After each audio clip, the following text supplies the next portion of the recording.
tous, voici notre premier spectateur qui arrive avec nous ce soir. Alors on va faire un petit peu les retouches en même temps qu'on vous parle, en attendant que plus de personnes se joignent à nous. Donc ravi de vous retrouver. On est avec, comme vous pouvez le voir, avec Christophe Legout, qui me fait le plaisir de répondre à mes questions ce soir afin qu'on aborde déjà sa décision d'arrêter sa carrière, et aussi on va retracer du coup pour l'occasion toute sa carrière justement. Donc merci Christophe de cette disponibilité légendaire encore une fois. De rien, merci, ça me fait plaisir de le faire avec toi en plus. Bon, ça c'est cool. Et donc juste en introduction, donc je vous rappelle donc que ce soir, si vous partagez cette interview de mon Facebook Live, si vous la partagez sur votre mur, vous serez donc éligible à gagner un t-shirt dédicacé Butterfly de Christophe. Donc ça vaut le coup, je ferai le tirage au sort dans les jours qui vont suivre. Et aussi en ajout de cette interview, comme je disais dans la première vidéo, vous pouvez, si ça vous intéresse, pour en connaître encore plus sur Christophe, encore plus en détail, revenir sur la vidéo, l'interview vidéo que j'avais faite de lui en 3 parties, qui se trouve déjà sur ma chaîne YouTube. Donc voilà, vous êtes à peu près une dizaine, donc on va commencer je pense l'interview. Donc déjà on va aborder le pourquoi de ta venue ici. Donc là on est à Angers, on est dans l'hôtel d'Angers, puisque demain il y a la finale de la coupe TTU retour, et donc c'est pour ça que tu es là, Christophe. Ouais, effectivement, en fait, comme avant chaque veille de match, on vient s'entraîner en fait en fin d'après-midi avec Manu Le Besson et puis les 2 Suédois, Jon Persson et Jens Lindqvist. J'ai pris Jens tout à l'heure à l'aéroport, il arrivait de Stockholm, donc on a fait la route ensemble, on a discuté, on a passé un peu de temps au téléphone et puis on s'est entraîné, on se retrouve là à l'hôtel, comme tu as dit, la veille du match. Il y aura un deuxième entraînement demain matin, et puis le match à partir de 19h30 qui s'annonce compliqué pour soulever la coupe. Oui, donc pour un petit rappel pour ceux qui n'ont pas suivi le match aller qu'il y a eu la semaine dernière à la Romagne s'est imposée très très sèchement 3-0 en ne concédant qu'un seul set. Donc il leur suffira demain de gagner seulement 2 petits sets. Donc c'est sûr qu'il va falloir un énorme exploit de votre part. Ça s'annonce compliqué. Enfin bon, ne parlons pas de ça. On va plutôt s'intéresser à toi, Christophe, aujourd'hui. Et on va tout de suite aborder The Question, celle qui m'a particulièrement attristé il y a quelques temps de ça, à savoir l'arrêt de ta carrière. Donc tout simplement, pourquoi cette décision? Et puis après tu expliqueras quel est ton processus pour la prendre. Alors pourquoi cette décision? Il y a plusieurs facteurs. Le premier, c'est un facteur physique où je me suis fait poser une prothèse de hanche l'été dernier, même si ça s'est super bien passé, que j'ai pu rejouer au bout de 2 mois à 100%. J'ai la même douleur à la hanche gauche, la droite a été opérée, et ça devient de plus en plus préoccupant. C'est-à-dire que je perds en masse musculaire aussi, même en continuant à m'entraîner. Donc j'ai vraiment de plus en plus mal quand je m'entraîne. La deuxième raison, c'est le niveau de jeu, puisque ça va un peu avec, mais je m'aperçois que c'est vraiment de plus en plus compliqué de jouer en Pro A. Alors je pensais peut-être avoir une opportunité de jouer en Pro B ou en National 1. Franchement, ça m'aurait pas dérangé d'encadrer des jeunes, de jouer à un niveau un peu plus bas. Voilà. Et puis finalement, ça s'est un peu accéléré du côté de Butterfly, et j'ai effectivement cette opportunité de travailler à 100% pour la marque. Donc j'avais toujours dit que si j'avais une telle opportunité, je ne la laisserais pas passer, quitte à laisser peut-être de côté 1 ou 2 années, 2 saisons de ping qui m'auraient fait sans doute plaisir, parce que je prenais encore beaucoup de plaisir, notamment à l'entraînement. Et donc j'arrête donc mon dernier match. C'est pas un ras-le-bol du ping Ah non, pas du tout. Là encore cet après-midi, qu'on tienne cet entraînement, à part le fait d'avoir mal, sinon j'ai toujours le même plaisir, j'ai toujours envie de trouver des solutions pour jouer. À un moment j'ai dit à Jens, je veux juste essayer quelque chose avant d'arrêter le ping, cette virgule que j'arrive pas à faire, que tout le monde fait.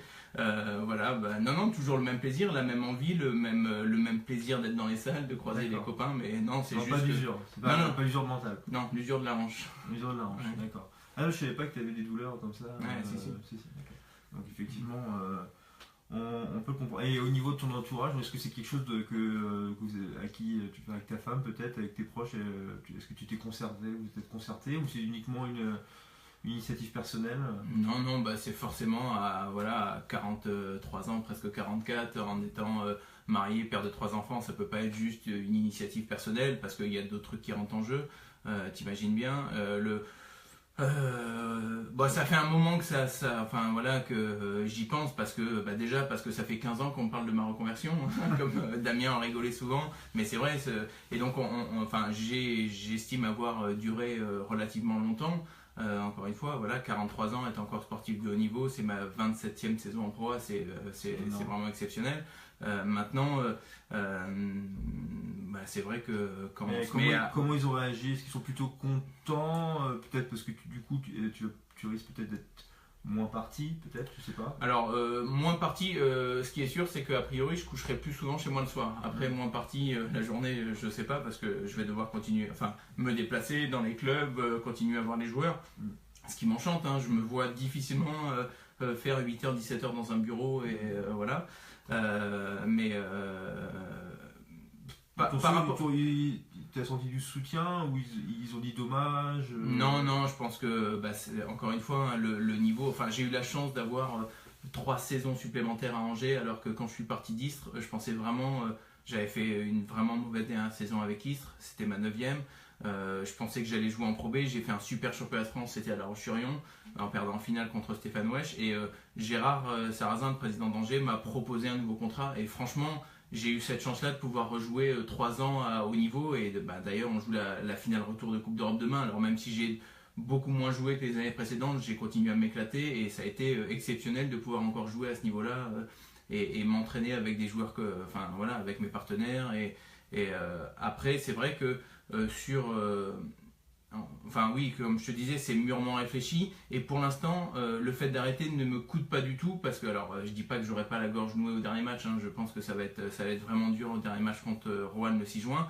Mais je pense que je le vis pour l'instant très bien. Parce que ce que je vais faire, je vais continuer à m'éclater. Et puis, je vais rester dans le ping surtout, quoi. D'accord. Ça, on y reviendra un petit peu plus tard. De toute façon... un petit conseil, installez-vous bien dans votre canapé ou sur une chaise ou dans votre lit, puisqu'on est quand même là pour un petit moment. Moi j'adore parler de ping, je sais que Chris aussi, donc je pense qu'on va passer un bon moment tous ensemble. On va vraiment essayer de passer toute sa carrière au crible et d'en apprendre le plus possible de son immense carrière. Donc je pense que Christophe a répondu à peu près complètement à la question du pourquoi de sa décision. Donc ce qu'on va faire, c'est qu'on va donc remonter dans le temps et bien, on va prendre les choses chronologiquement et on va bien sûr parler de ses débuts.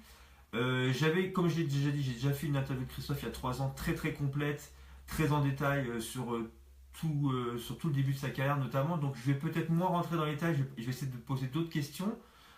Mais bon, forcément, on va être obligé de commencer par le commencement, comme on dit. Et donc, Christophe, je voudrais un petit peu que tu nous racontes un petit peu comment tu es venu au tennis de table.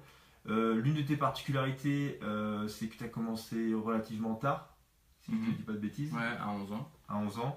Donc, je te laisse parler. Dis-nous un petit peu comment tu es venu au ping-pong et puis comment s'est passé un petit peu tes premières années. Alors, déjà, des parents pas du tout sportifs.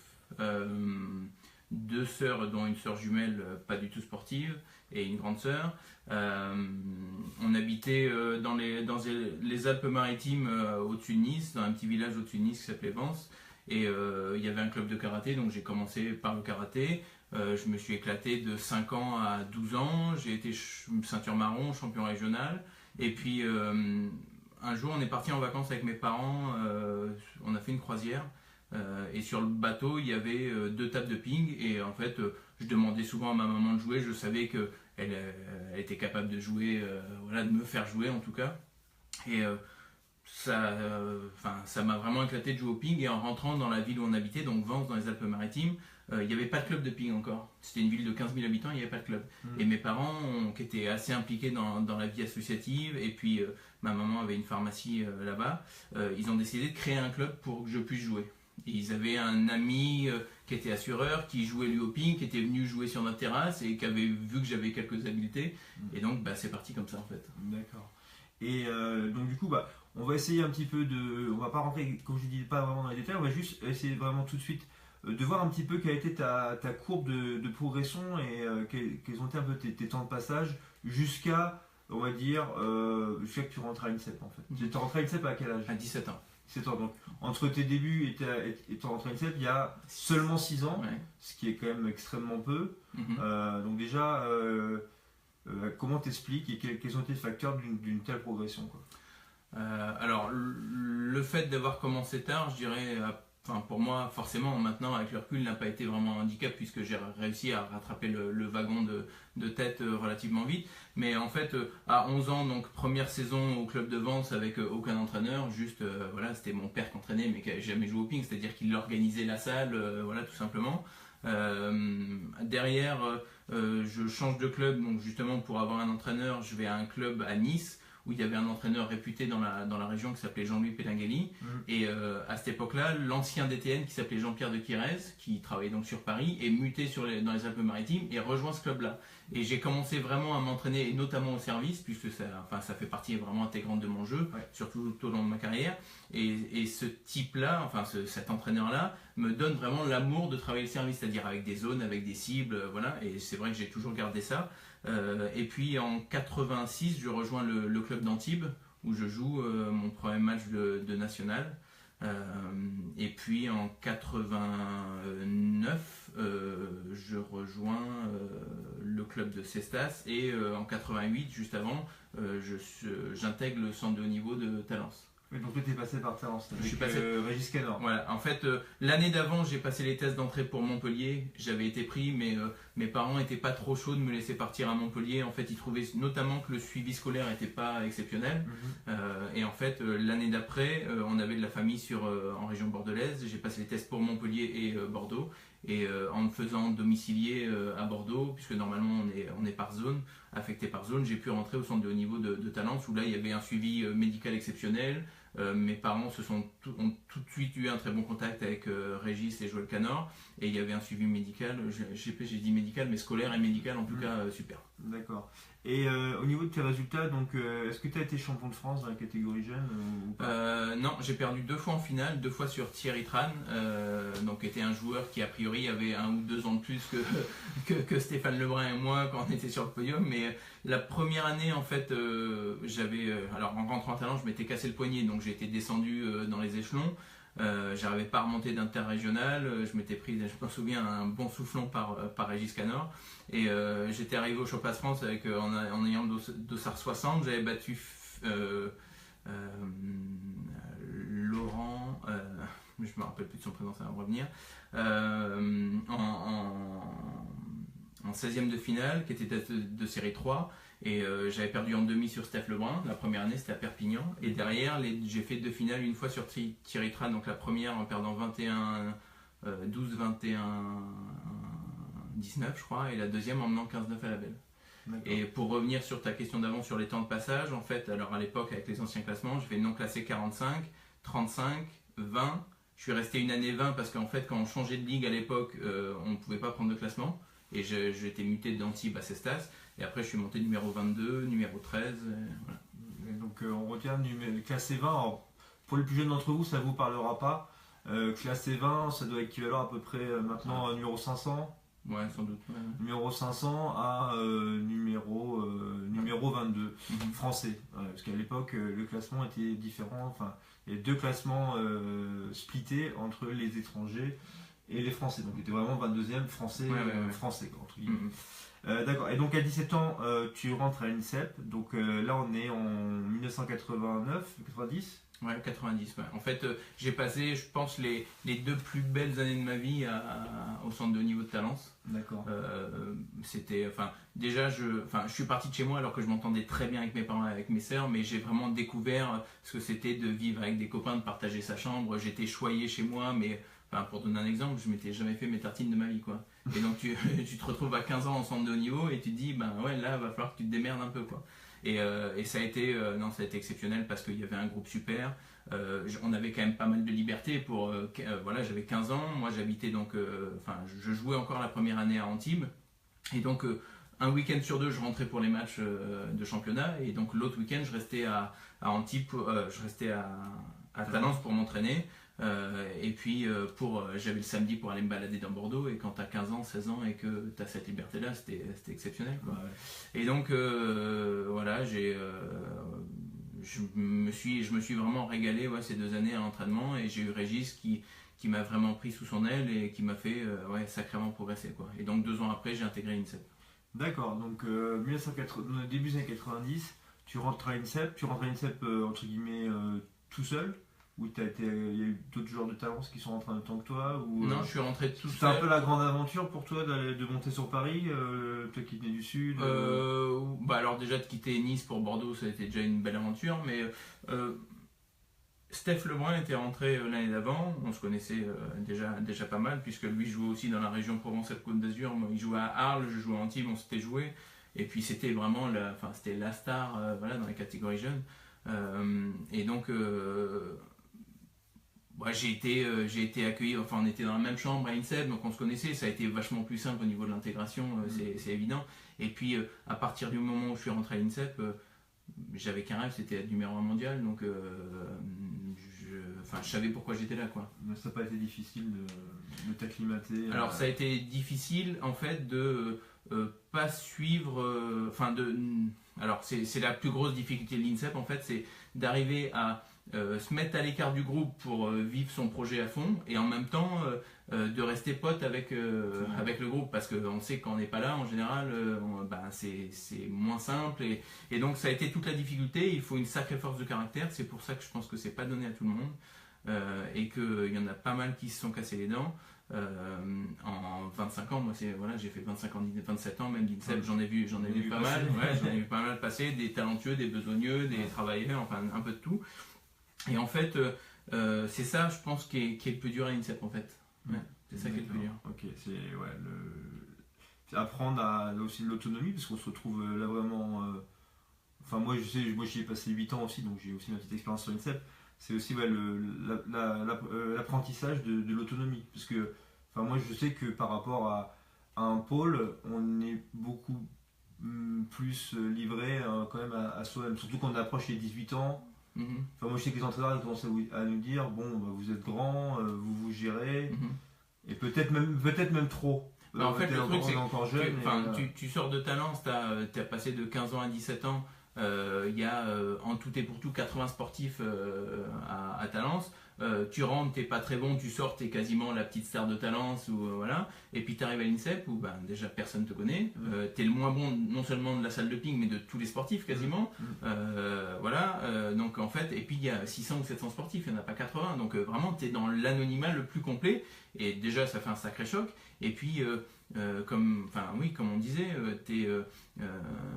le groupe, tu finis ton entraînement, tu as envie de faire des services, mais le groupe va manger, tu vas manger avec tes copains aussi. Donc en fait, tu es au rythme un peu de tout le monde, et c'est ça qui est difficile, c'est de se mettre en dehors de ce rythme-là pour progresser. Et en plus, comme moi j'étais de loin pas le plus talentueux, heureusement que justement Régis Canor et mon père sont venus me rappeler à l'ordre au bout de 3 mois en me disant tu sais pourquoi tu es là, si tu t'entraînes pas plus, tu rentres à la maison quoi. Ouais, c'est très intéressant ce que tu dis, c'est la force du groupe, la pression entre guillemets sociale qui fait que c'est difficile des fois de peut-être s'entraîner aussi dur qu'il le faudrait, puisqu'on est un petit peu baigné dans une sorte de rythme qui convient à peu près à tout le monde, mais qui est peut-être pas suffisant pour toi, ou qui n'est pas adapté pour toi. Et il faut avoir la force de caractère de s'en extraire, quitte parfois à peut-être se retrouver un peu de côté, ou moqué, voire par les autres.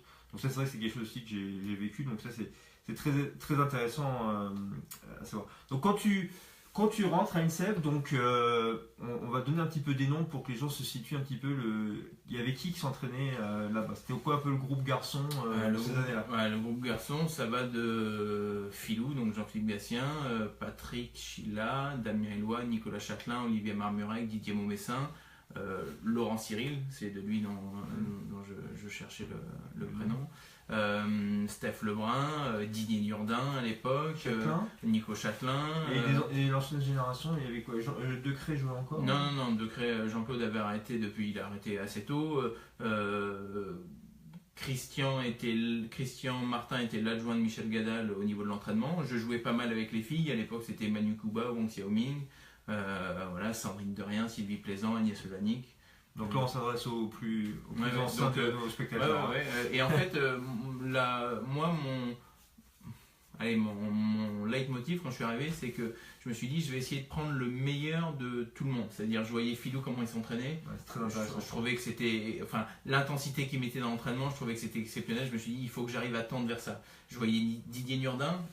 Franchement, il a fait une fois les championnats du monde en 89 à Dortmund. Il a été numéro 6 français, mais ce qu'il mettait en œuvre au niveau diététique, assouplissement, abdos, dorsaux, voilà, moi on s'est souvent moqué de moi parce que j'en faisais beaucoup, et en fait, voilà, je me suis dit, il faut que j'arrive à prendre ça de lui. Alors j'ai pas pris son fil du coup droit, hein, mais j'ai voulu prendre ça de lui, et j'ai essayé de faire ça pour un peu tout le monde, où je trouvais que ces gens avaient des qualités, quoi.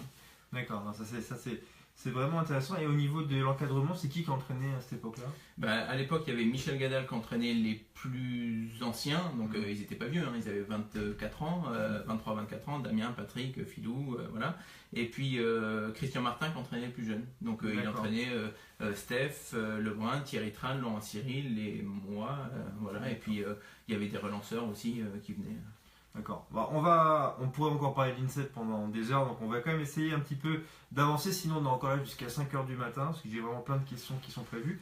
Donc là, chronologiquement, on est à peu près au début des années 90, et donc là maintenant, on va vraiment rentrer dans le vif du sujet, et vraiment peut-être ce qui est le plus intéressant à mon sens, le plus gros morceau de l'interview, ça va être les faits marquants de ta carrière. Donc moi j'ai noté, à mon sens, parce que moi j'ai 31 ans, j'ai 12 ou 13 ans de moins que Chris, et donc moi au début des années 90, j'ai vraiment grandi avec, voilà, comme idole, Christophe, les 4 mousquetaires. J'ai vraiment été bercé là-dedans, et mes débuts au tennis de table, voilà, c'était vraiment mes modèles. Et donc moi j'ai ma perception en tant que gamin à l'époque de ce que vous avez fait, et donc tu vas me dire si toi aussi c'est ce que tu ressens de ta carrière, des points forts. Donc pour moi, ton émergence, entre guillemets, ou là où tu te fais peut-être connaître sur la scène internationale, c'est les championnats d'Europe à Birmingham en 94. Ouais, alors... c'est vraiment le premier... En fait, il y a eu un truc avant, et je pense que c'est le fondateur. Ouais, le 17 décembre 91, en fait. D'accord. En fait, c'est l'année où... l'année avant les Jeux, à l'époque, il y avait encore le service militaire. Et l'année avant les Jeux, il y avait moyen de faire ces classes dans un temps vachement plus rapproché pour éviter justement le service militaire pour les athlètes pré-olympiques. Et donc ça tombait sur la génération de Nico Châtelain, Olivier Marmurek, Patrick Chilal, Damien Eloi. Philou l'avait déjà fait. Et donc ces 4 joueurs-là sont retenus pour faire leur classe pendant un mois, je me rappelle, au fort de Platteville, à côté de Metz, puisque j'en ai entendu parler beaucoup par Damien et Patrick. Et en fait, Christian Martin, qui était le coach de l'époque, vient me voir en me disant voilà, il y a une Ligue européenne à jouer, une demi-finale de Ligue européenne à jouer sur l'Allemagne le 17 décembre. Ces 4 joueurs-là ne pourront pas jouer, ils ne seront pas libérés. Donc je compte te mettre et te faire confiance et te mettre. Et donc c'était jouer avec Philou, Didier Maumessin et moi. Et donc le match il est à Poitiers le 17 décembre 91. Moi je suis à l'époque 252 mondial. Et je suis amené à jouer sur Stéphane Fessner, je crois qu'il est de mémoire 29 ou 32 mondial, que je bats. On se retrouve, on mène 2-1 à la pause, et on se retrouve finalement à l'époque, alors c'était, il me semble, 2 matchs chacun et un double. Et on se retrouve au match décisif, et je dois jouer Franz qui était 50 mondial à l'époque, et je gagne 21-19 à la belle. Et donc on gagne le match aller 4-3 sur l'Allemagne. Et en fait, pourquoi c'est ce match-là qui a un peu tout déclenché, parce qu'en fait, Philou avait commencé sa carrière sur une demi-finale de Ligue européenne contre l'Allemagne, en gagnant ces 2 matchs, en gagnant 21-19, voilà. Et donc le parallèle a été fait en plus parce que j'avais un peu le même système de jeu, j'avais un peu les mêmes qualités physiques, et donc il y avait un article qui était sorti dans le magazine de ping allemand en disant le bébé Gatien ou enfin tu vois, pas le sosie, mais je crois que c'était le bébé Gatien. Et en fait, quand je suis arrivé justement à Birmingham, notamment, enfin tout le monde m'appelait comme ça. Et donc je pense que c'est déjà parti de là. Et après c'est vrai qu'il y a eu le titre par équipe à Birmingham qui a non mais c'est super que tu en parles parce que c'est vraiment, moi c'est ce qui m'intéresse vraiment, c'est voilà, les déclics dans les carrières, on va dire un petit peu le destin qui se mêle un petit peu à la carrière du champion. Et donc toi t'étais pas forcément titulaire en équipe de France, il y a eu des faits extérieurs qu'on t'a donné la chance. Et tu as su saisir tout de suite cette chance, et puis après, donc, du coup, t'installer, gagner ta place en équipe de France. Ce qui nous amène donc en 94, et donc à ce titre de champion d'Europe par équipe à Birmingham. Donc, si je dis pas de bêtises, il me semble que donc, le dernier titre de champion d'Europe à l'époque remontait à 84, donc 10 ans. Et donc, raconte-nous un petit peu cette compétition, bon, sans rentrer dans les détails des poules, mais un petit peu votre parcours dans le tableau principal. En fait, déjà, comme tu dis, le dernier titre de champion d'Europe, donc c'était 84, je crois que c'est les premiers championnats d'Europe de Filou. Et où là, Filou, il était en tant que jeune dans la génération de Birochot, Martin, Secrétin, Renversé, Farou. Je crois qu'il y avait Bruno. Non, je crois pas. Non. Renversé, Farou en 4 et 5. Et en tout cas, lui, voilà, c'est le championnat d'Europe de Moscou. Et là, on arrive en 94. Alors, ce qu'il faut savoir, c'est que moi, mes premiers championnats d'Europe, c'était en 92, mais j'étais venu que pour les Indipes. En 93, j'avais fait les championnats du monde par équipe quand Filou a gagné. Et j'avais plutôt très bien joué, j'avais gagné 7 matchs sur 11 pour mes premiers championnats du monde par équipe. Et donc en 94, j'avais été sélectionné parce que j'avais fait un quart de finale à un Open en République tchèque en ayant 2 balles de match sur Corbel en quart. J'avais perdu, mais donc c'était pas illogique, c'était même logique que j'y sois, j'étais plus jeune aussi que les autres, enfin voilà. Et donc Christian qui m'entraînait, Christian Martin qui était responsable de l'équipe et Patrick Birochot qui était numéro 2 à cette époque, qui était responsable de l'équipe, ils avaient envie de me faire confiance et de me mettre. Donc, les poules, je crois que au début, c'est 2 poules de 8, il me semble. On tourne beaucoup. 2 poules de 8. Ouais, on tourne pas mal sur les matchs par équipe. Ça, c'était vraiment. C'était des vrais championnats d'Europe, c'était pas juste quart de finale. Et voilà. 2 poules de 8, et donc il fallait faire dans les 2 premiers pour être en demi, croisé. Voilà. Et donc, je me rappelle, Patrick jouait l'acier puisqu'il avait eu à l'époque le trophée Yula, c'est celui un trophée qui était remis à celui qui gagnait le plus de matchs, qui avait le meilleur pourcentage en par équipe, et c'est Patrick qui l'avait eu. Filou égal à lui-même, c'est-à-dire qu'il nous sortait de toutes les situations quand il y avait besoin, et Damien et Filou en double super fort. Et donc voilà, on tourne assez avec Damien, je crois, au début dans les par équipes, on avait, je me rappelle, l'Autriche, la Hongrie, bon bref. On arrive en demi sur l'Allemagne, et Christian dit l'équipe c'est Patrick, Filou et Chris.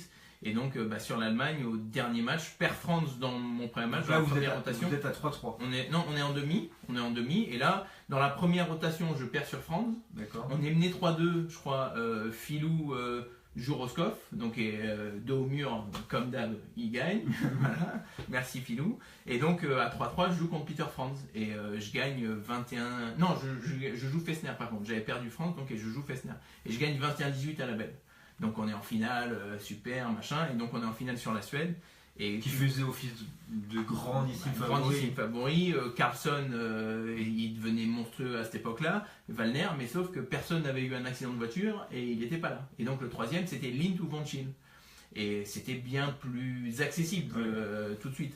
Pour donner une idée un petit peu, parce que je pense que c'est des noms qui vont peut-être pas parler pour certains, moi je connais les noms, mais à Lindt, à cette époque-là, c'est au niveau mondial, ça c'est. Il est 63 mondial. Voilà, donc c'est pas du même acabit du tout que personne qui est numéro 10, c'est évident. Et donc, en fait, le soir, quand on se couche, Christian nous donne l'équipe qui est la même, Filou, Patrick et moi, avec Damien et Filou en double, et on se dit, il n'y a qu'une chance pour gagner, faut faire 2 sur Lindt, le moins fort, faut gagner le double et il faut un exploit. Voilà, un exploit sur Carlson ou sur Wallner, parce que Filou n'aimait pas jouer Carlson, il jouait Dan sur gaucher, on était 3 gauchers, et on ne savait pas la compo d'équipe en face, c'est-à-dire les lettres. Voilà.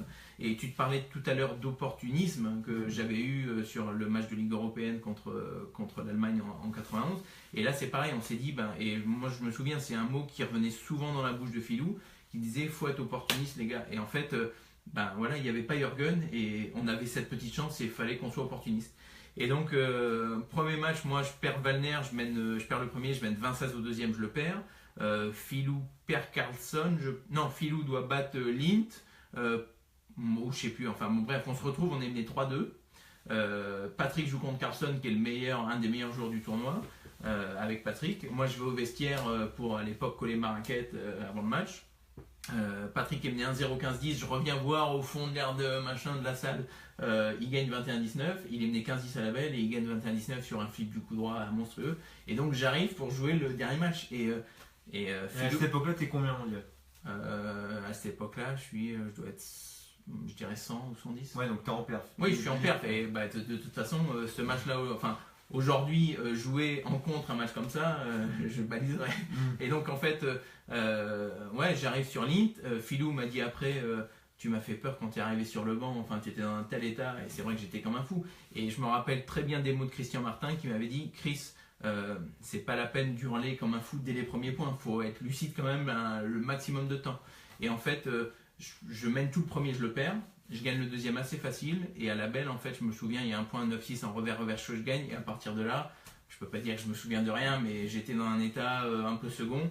Et je me souviens à la fin, donc à l'époque, on pouvait encore servir sous le bras. Les derniers services, je sers quasiment plus sous le bras tellement j'ai peur de me la mettre dans le bras et tout. Et sur la balle de match, je me disais, son service, il va bien sortir une fois. Et il sort, je démarre. Et il y a combien à la balle de match? 27. Et il met le contre-top dehors. Et là, je hurle. Enfin, c'était dingue. Ouais, donc j'imagine, ouais. Ouais, donc ça, c'est vraiment moi, les premières images en tout cas que j'ai eues de toi. C'était cette explosion de joie dont tu parles face à Lint. Et donc, cet exploit, quand même s'il y avait manqué une personne, de battre la Suède qui, rappelons-le, avait dans ses rangs la légende Valner qui a été championne du monde en 1989, donc c'était vraiment l'épouvantail de la compète. Donc on va clôturer un petit peu sur 94 et puis j'ai envie de parler j'ai fait une petite erreur, non pas de Changing 97 mais de Manchester 97 où avec l'équipe de France vous vous hissez en finale donc contre la Chine, donc résultat historique puisque c'était je pense la première fois et ça n'a jamais été égalé que la France atteigne la finale des championnats du monde par équipe, qui puisait contre l'adversaire ultime, le boss ultime au ping, la Chine, qui comptait donc dans ses rangs Liu Guoliang qui est champion olympique en titre, Kong Linghui champion du monde en titre et Wang Tao qui est vice-champion olympique en titre. Donc c'était assez solide. Et écoute, on va dire tout de suite, déjà tu n'as pas joué la finale en tout cas. Non, j'ai pas joué la finale, j'ai pas joué la demi, j'ai pas joué le quart. Donc voilà, raconte-nous un petit peu comment tu as vécu cette compétition, déjà pourquoi tu n'as pas joué et puis comment tu as vécu cet exploit un petit peu en tant que semi-spectateur, en tant que supporter en tout cas. En fait il y a pareil, il y a des poules au début et puis suivant la place qu'on a dans la poule, soit on est directement en quart, soit on a un huitième de finale à jouer. Et alors franchement je me rappelle plus trop des résultats en poule. Et par contre je me souviens qu'on était dans les tribunes pour regarder un match entre l'Angleterre et le Japon qui nous permettait soit d'accéder directement en quart de finale, soit de jouer un huitième de finale. Parce qu'en poule, vous ne faites pas premier. Non, en poule, on ne fait pas premier.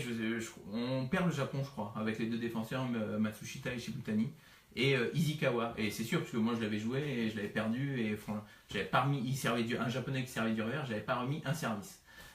Et donc, on regarde ce match, justement, entre Izikawa, ce joueur japonais, contre Matthew Side. Et on se disait, Side, Izikawa, c'est sûr qu'il joue très bien sur défense, il a deux défenseurs dans son équipe, machin, mais Side, il a une défense atypique. Nous, on était. Juste pour ceux qui ne connaissent pas Matthew Side, donc c'était un défenseur anglais qui défendait un défenseur à l'ancienne, c'est-à-dire qui n'attaquait pas, quasi jamais, et qui défendait pas très coupé, mais par contre qui ramenait absolument tout. Tout, et puis dans toutes les positions, et puis non, alors il servait pas bien, il n'attaquait pas, machin, mais il était quasiment impassable. Voilà.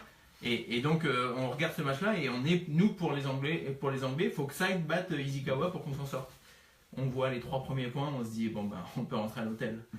Ishikawa, un tueur à gages, je crois qu'il a pris 21-2, 21-5 side sur le match. Donc 8e de finale joué, tirage au sort, hop, la Hollande. La Hollande, Keane, Heister et Chan Tsung, un chinois qui joue encore en ce moment en Belgique. Keane, Heister, Patrick aimait bien jouer Heister, aimait pas trop jouer Keane. Philou, il aimait bien jouer sur tout le monde, lui de toute façon il gagnait. Damien, c'était plutôt lui, il préférait jouer Keane, je crois que Heister, ou je sais plus, c'était le contraire. Et moi, j'aimais pas trop les deux, et par contre j'aimais bien jouer Chen Tsung, le chinois porte-plume. Et là, le soir, compo d'équipe, et Christian Martin nous dit voilà, on fait jouer Damien en numéro 3 sur Chen Tsung. Et donc moi j'ai bien qui n'aimait pas le qui aimait pas trop jouer sur porte-plume et en fait on se réunit nous entre joueurs et on se dit on pense pas que ça soit la meilleure compo voilà, Damien dit Chris toi tu préfères jouer les porte-plumes, vaut mieux que ce soit toi qui joues, voilà, et on arrive à faire changer la compo à Christian Martin et on a la compo exactement qu'on veut et on leur met 3-0 le lendemain matin, voilà, donc parfait. Derrière, quart de finale sur la Belgique, et là je pense que c'est moi j'ai pas joué mais c'est le plus gros moment que j'ai vécu en par équipe. Ah ouais, carrément. Ouais, parce qu'on avait une telle osmose sur le banc. Patrick qui joue le dernier match sur Philippe Sèvres et c'était tendu déjà la rivalité franco-belge entre les matchs de Champions League, Champions League, le Valois-Charleroi, les matchs de Ligue européenne à l'époque et tout. Il y avait 3-4 000 personnes. Enfin voilà, c'était chaud. La rivalité Philou contre Jean-Mi aussi. Ils étaient dans les 5 meilleurs mondiaux. Donc ouais, c'était tendu. Et là, c'était pour une place sur un podium mondial contre la Belgique. Donc l'équipe belge à l'époque, c'est les deux frères Sèvres. Les deux frères Sèvres et Jean-Michel et Philippe. Ouais, et Andreas Popinka. Et nous, c'est donc Philou, Patrick et Damien. Et donc Damien bat Popinka, on se retrouve à 3 partout. Philippe Sèvres contre Patrick. Et là, un match de dingue. Et Patrick qui sauve une balle de match à 20-19 à la belle sur un échange de dingue en top sur top et qui s'impose 22-20. Et en fait, à l'époque, nos femmes venaient aussi, ou nos copines venaient dans les tribunes voir les matchs, elles passaient une semaine ensemble, elles s'entendaient toutes bien, elles s'entendent encore toutes bien. Nous, on s'entendait super bien, on partageait des bons moments. On n'était pas à l'époque sur nos téléphones, sur nos tablettes, on jouait au Trivial Poursuite, au tarot. Et franchement, il y a des images de ce match-là où on est sur le banc, il y a 19 partout à la belle en quart de finale championnat du monde, et on se marre tous sur le banc, on est tous super contents d'être ensemble. Et franchement, moi, depuis le banc, c'est le meilleur match que j'ai vécu. D'accord. Et donc, ça se conclut comment? Vous gagnez on gagne donc 4-3 sur la Belgique. D'accord. Donc voilà, derrière le lendemain. 4-3 3-2, pardon, excuse, 3-2. Oui, 3-2. Derrière, match sur l'Allemagne en demi le lendemain. Christian fait jouer la même équipe. Mais il descend Patrick en 3 et il fait monter Damien en 1-2 puisque Damien aimait bien jouer Fessner. Donc l'équipe allemande, c'est encore Roscoff, Fessner, France. Voilà. Okay. Et donc Damien se retrouve à jouer de partout sur Fessner. Et nous, alors Damien, comme tout le monde le connaît, de temps en temps, il est un peu comme ça, quoi. Mais il avait cette faculté, Damien, quand il trouvait qu'un joueur était pas très fort, il lui mettait des bourres à chaque fois. Et pour lui, Fessner, il était pas très fort. Il était 25 mondial, Fessner. Hein. Il était pas très fort parce qu'il remettait pas bien son service. Et donc, il lui a mis une bourre. Et donc, on s'est qualifié pour la finale. Et donc, finale, le lendemain, sur la Chine, donc Kong, Liu Goliang et Wang Tao. Et Patrick, il commence sur Liu Goliang et il gagne. On mène 1-0. Ouais.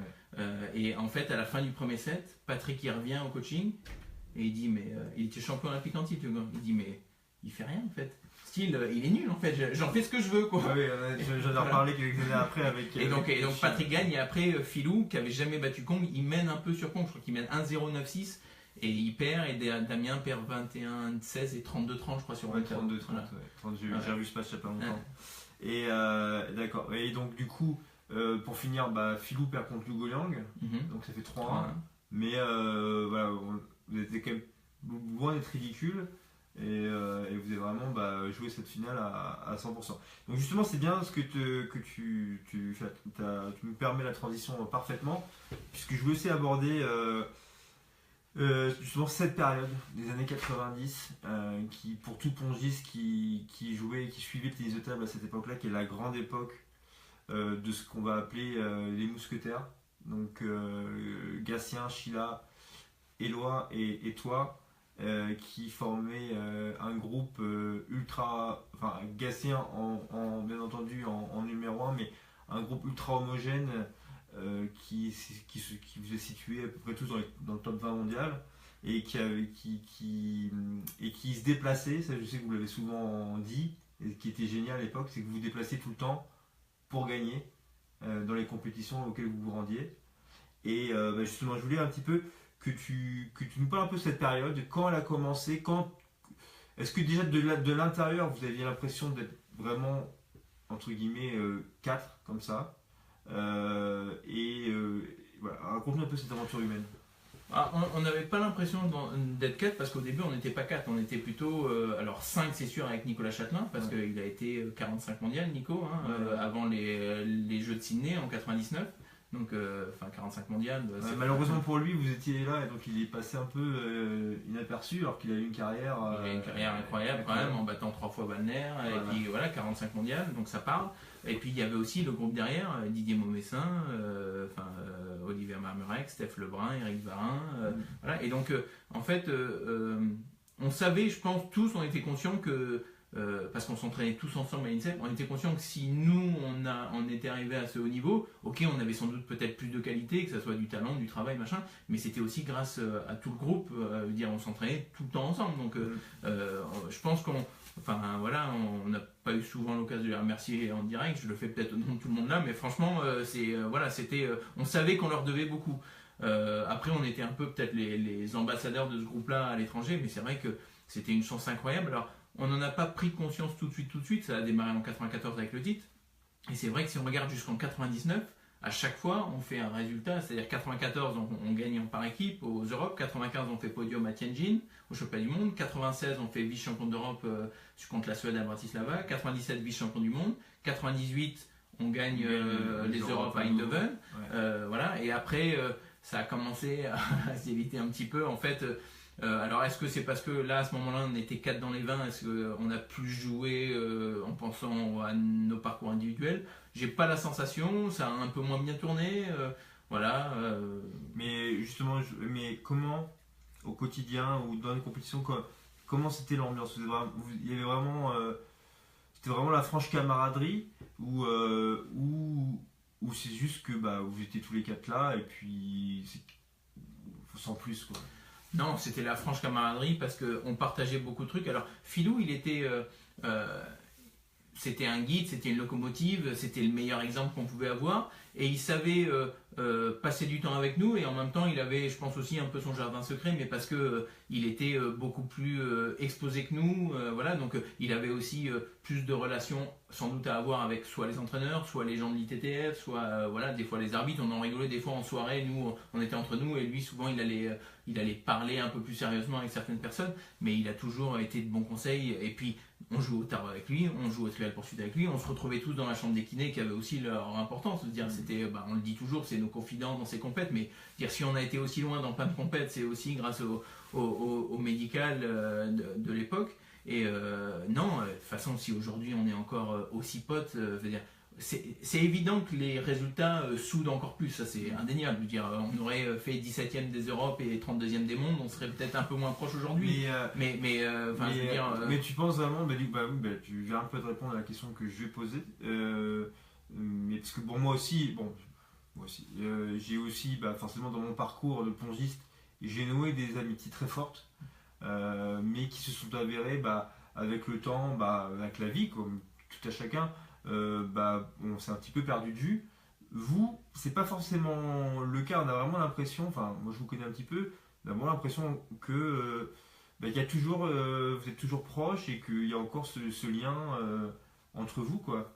Est-ce que par exemple, à ce jour, quand vous vous voyez, il y a quelque chose? Est-ce que peut-être tu les vois et ça te rappelle la belle époque, les bons souvenirs Là, typiquement, on est pile dans les 20 ans de notre finale à Manchester. Pile dans le timing. C'était du 24. J'ai regardé les dates justement parce que je me suis dit, on peut faire une petite fête. Oui. Mais en fait, Philou, il est vachement pris par Paris 2024. Patrick, il part souvent avec l'équipe de France. Damien, il vit en Allemagne.